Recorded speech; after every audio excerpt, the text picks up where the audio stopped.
Hello, hello, hello. Samahan niyo muna ako mag-grocery. Tsaka para makita niyo rin kung magkano yung mga price ng mga bilihin dito. So kahit paano magkaroon kayo ng idea ah, para kung sakaling mapili niyo ang Finland na manirahan or magtrabaho, at least handa kayo.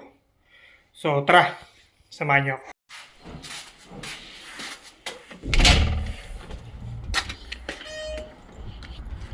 Yan. Yan ang pupunta natin. Diba? Tapat lang. Pinakita ko na sa inyo kahapon yan. Diyan tayo. Ayan ang market. Punta natin yan.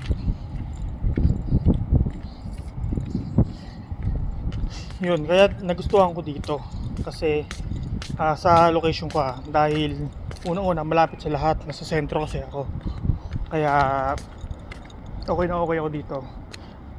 Ngayon may renovation dito sa apartment ko.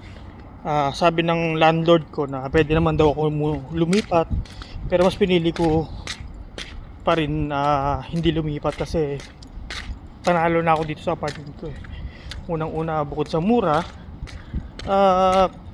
ano pa, nasa sentro ko, malapit sa lahat. So ayan, ayun yung sinasabi sa inyo, bus station. Yan, dyan ang sakayan papuntang Helsinki, sa mismong sentro, city ng Finland, sa Helsinki. Yan. So summer ngayon, kaya yan, sobrang maaraw. Araw ngayon dito 24/7. 24 hours ngayon ang araw dito pag summer. Kaya ganito, mainit. Pero yung init naman niya hindi katulad syempre sa Pilipinas na sobrang masakit sa balat. Dito mainit lang siya. Pero asahan mo asahan nyo na parang kung ikaw sensitive ka sa balat na ayaw mangitim, ay hindi ka pwede lumabas kasi dito alam mo syempre malamig na bansa tapos maarawan ka, so iba yung tama sa balat, kadali makaitim. Tsaka dito po mga kung tatawid ka kailangan mo nang pindutin to. Yan, hintay mo mag green yun kasi hindi pwedeng basta-basta tatawid ka sa taas. Kahit pa tamang tawiran to, hindi ka basta-basta pwede tumawid. Ayan. Kailangan pindutin mo na yan. Hintayin mo mag green. Tsaka dito, hindi katulad sa Pilipinas, pag walang sasakyan, tumatawid agad. Dito hindi, ayan, green na siya. Ayan, tawid na tayo.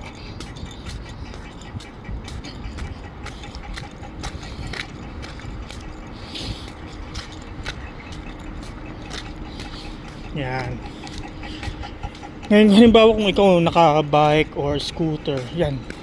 Lahat yan sila may mga dito, parking. Yan. Yan. Hindi naman nawawala yan. Kahit walang lock yan. Hindi nawawala yan dahil ano yan sila dito. Hindi yan sila nangunguha. Yan.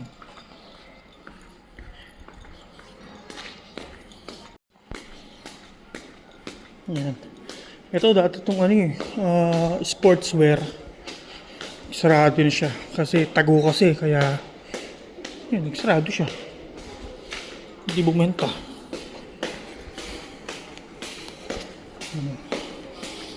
Bigyan damit. Brand niya Lebo. Yan.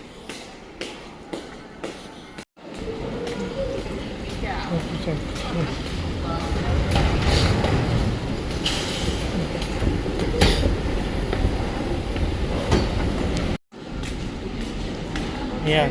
Dito legal yung mga sugal. So kahit sa ibang part ng Europe, kahit saan makakita ka ng mga yung parang sugalan, yan ganyan.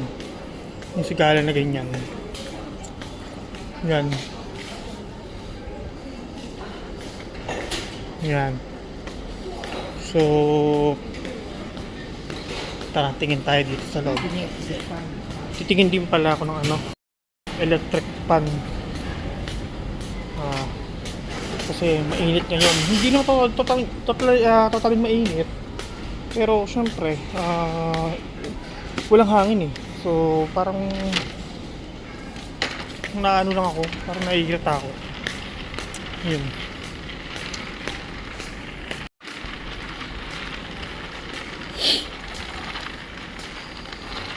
Yan.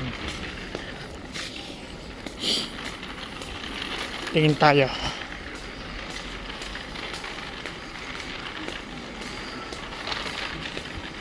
Yan, nauuso yan dito yung nagbebenta sila ng pang grill. Yan.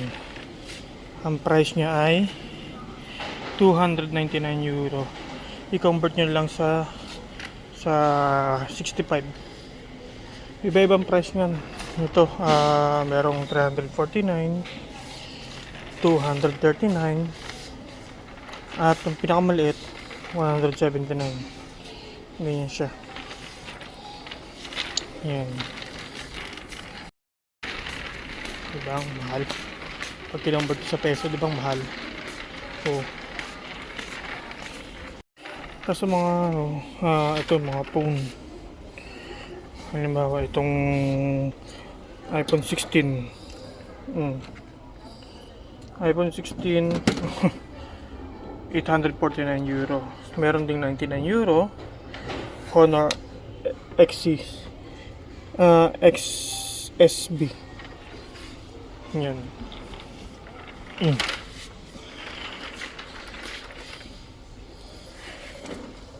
Na ito ay pareho sa akin. Yung ginagamit ko. 199 lang siya. Yun, yung isa kong ginagamit doon sa bahay.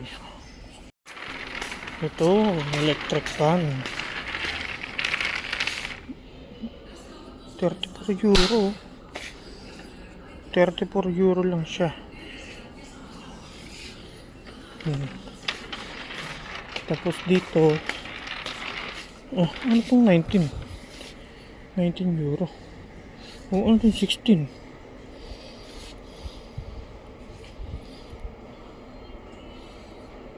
Ano kaya to? 16 euro. Merong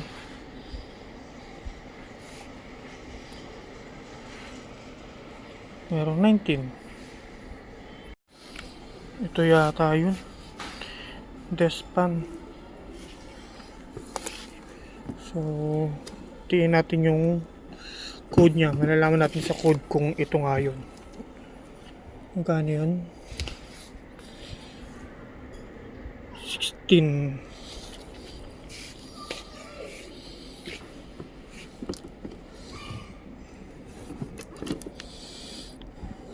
So, yung barcode niya. Ngayon mga guys, kung gusto nyo malaman kung yun nga yung item na ano nyo, ang una yung titignan, ito.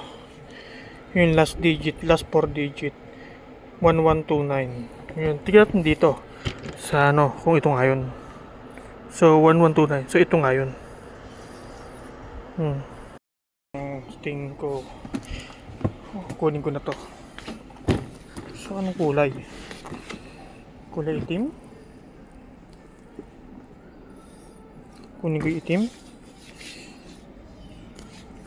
Tingin itim or puti.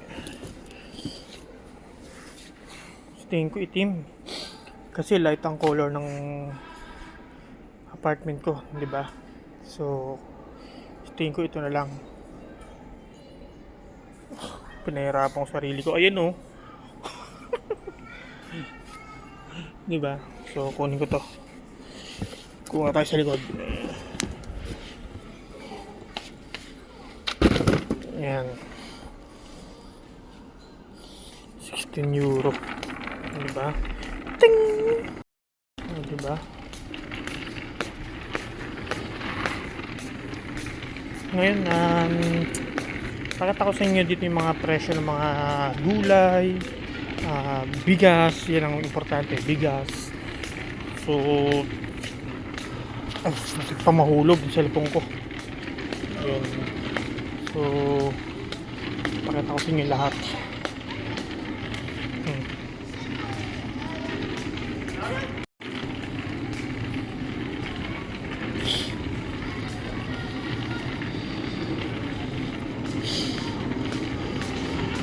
Ayan, ito.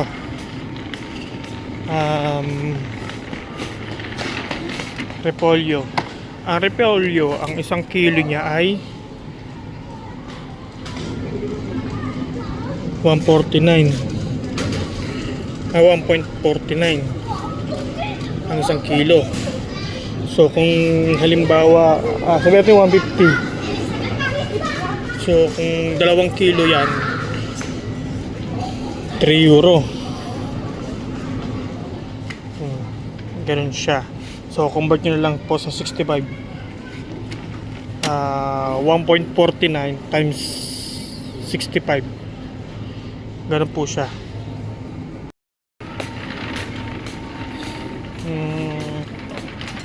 Ito. Bawang. Bawang, ang isang kilo niya ay 6.79. Isang kilo. So, convert nyo na lang po sa 65. Ang bawang. Ito, yellow onion. Yan. Ito, mga, ito, 199 euro. 1.99 ha.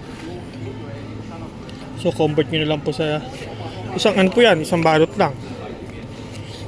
Hindi siya isang kilo ha, isang balot lang. 1.99 euro. So, convert nyo lang po sa 65. Tingin tayo regular na sibuyas. Ito. Isang balot.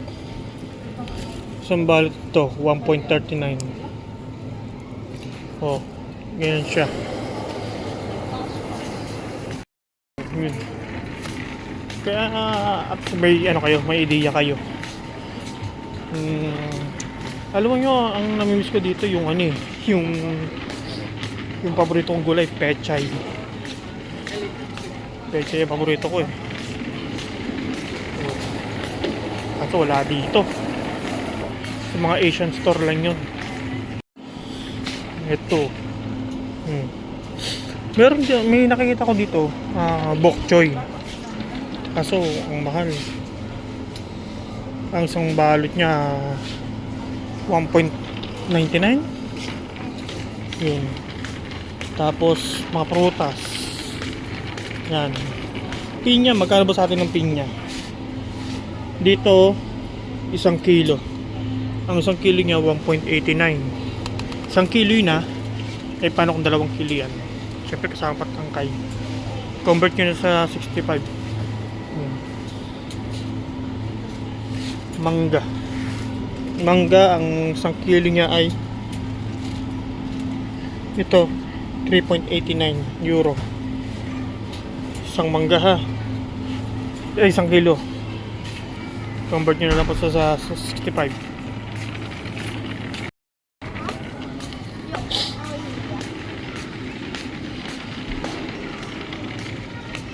Ngayon, tingnan natin ang bigas.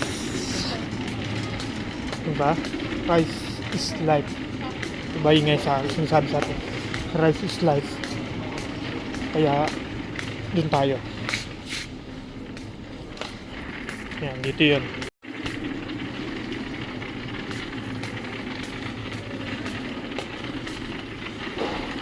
Yun. Yung mga binibili ko ditong bigas, ano lang eh, yung pinakamura. Pero maganda naman siya eh. Ayun o.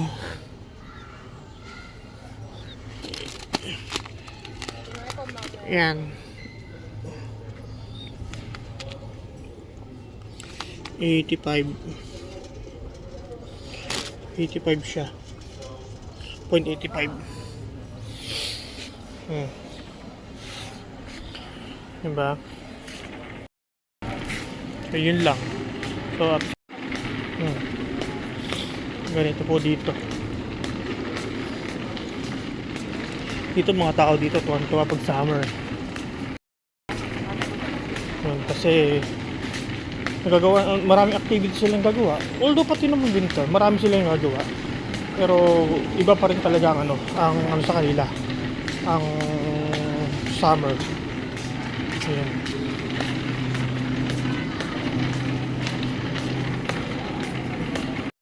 So, diretso tayo sa kasyon ngayon.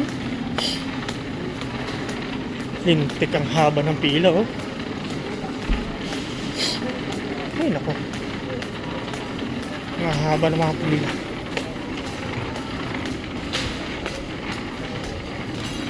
Ang tayo. Mabapila pero konti lang bili.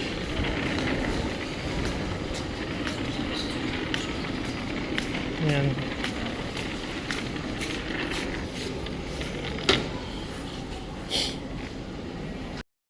Alam niyo yung sa Pilipinas na pwede kang makisingit kasi isa lang yung pipiliin mo. Hindi ko alam kung pwede ko gawin dito yun, pero sa Pilipinas ginagawa ko yun eh. Di ba ang kapal ang mukha ko?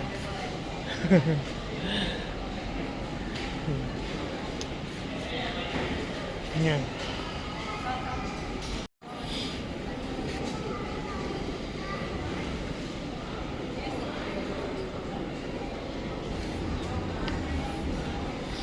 So, yan mga boss.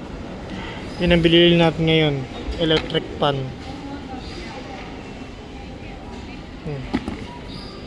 Para makatulog akong maayos. Hindi makatulog ng maayos eh. Lalo nagigising ng sobrang aga. Dahil naiinitan ako.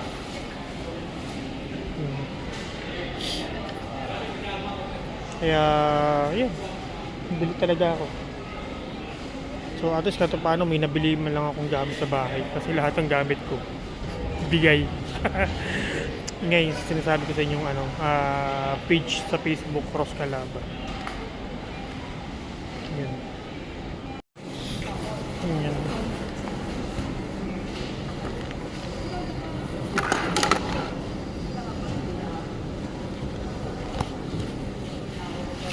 Yan tayo.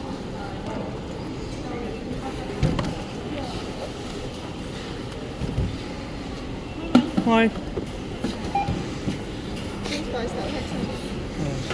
Así tu cuarto.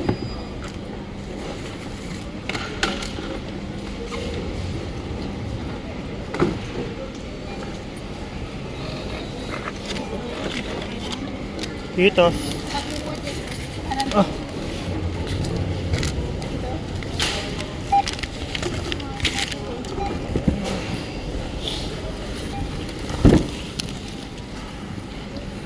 Okay na mga boss. Nabili na natin. Yan. Hindi uso dito ang plastic. Hindi uso dito plastic. Meron dito magdala kang sarili mo or bibiling sa kanila ng bag. Pero syempre, malapit na ng bahay ko. Hindi na ako bumili. Ay nako. Bayag na ako ng bayang.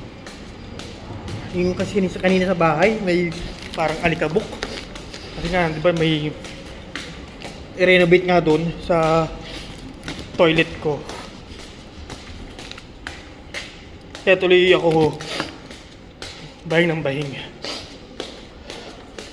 So, mamaya tingnan natin kung malamig nga. Mamaya na lang. So, yun na nga mga boss. So, buksan na natin to. Tingnan natin kung gaano nga siya kalakas.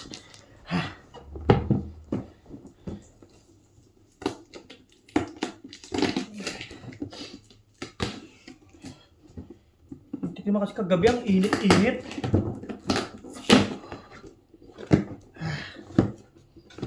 Hey, Charo. Yung halakan niya. So, ano una? Aha! Yung ano niya.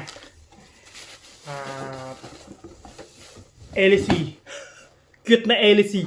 LC! Yan. Manual. Tapos, cover. Ito yung likod. Ito yung harap. Yan. Pero ako, gusto ko tanggalin na yung harap eh. Para mas malakas yung hangin. Kasi baka lumipad eh. So, ito yung ano niya.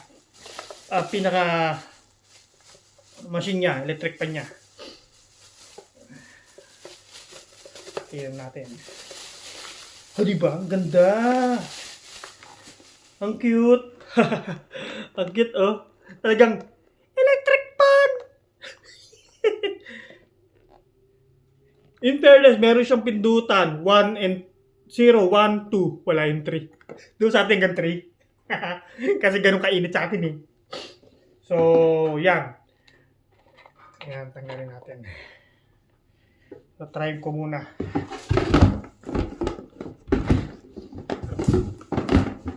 Yan. Subukan natin eh. So, syempre, assemble muna. Assemble.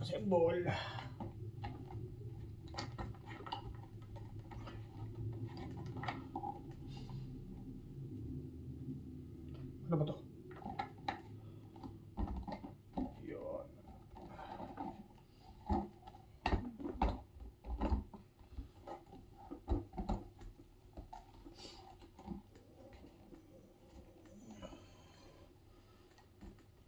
Ang cute eh.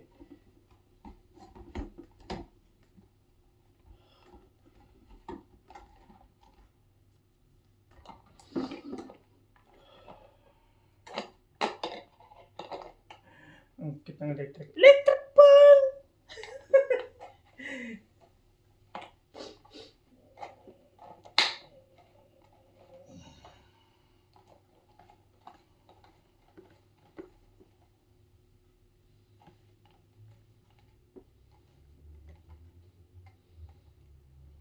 Yan. Tapos, LC. Ano to?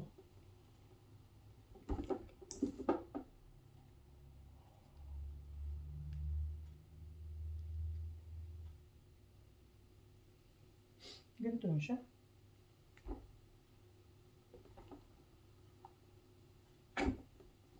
Gano'n lang siya. Sinusuksok lang, wala siya yung lock. Tapos, ito. Ayun. Meron siyang nut. Tsaka tornilyo. Sabit siya dito. Tapos, dito, lock. Lock. Lock na tama. O, diba? Hindi tama. Okay na yan. May lock naman siya eh. So, tingnan nyo.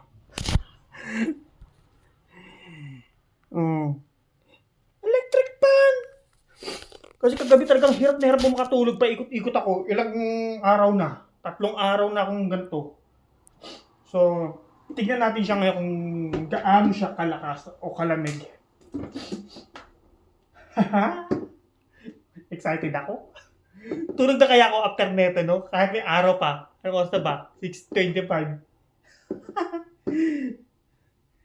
Tulog na ako tapos ano. Yan. Malalaman natin.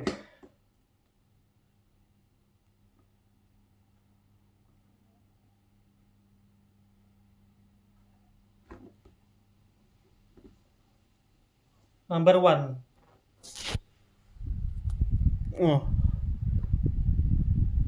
Yun yung number 1 niya. Teka, parang ano ah. Ngayon, try natin sa number 2.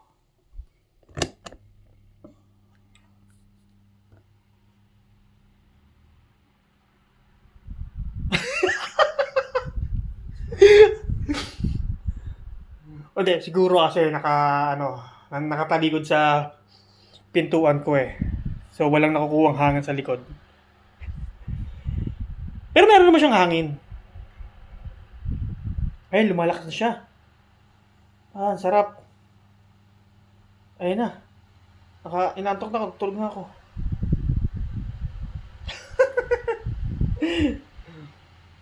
Cute.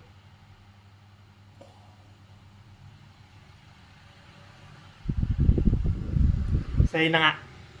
So, salamat sa pagsama sa akin, ha. May electric fan na ako. Electric!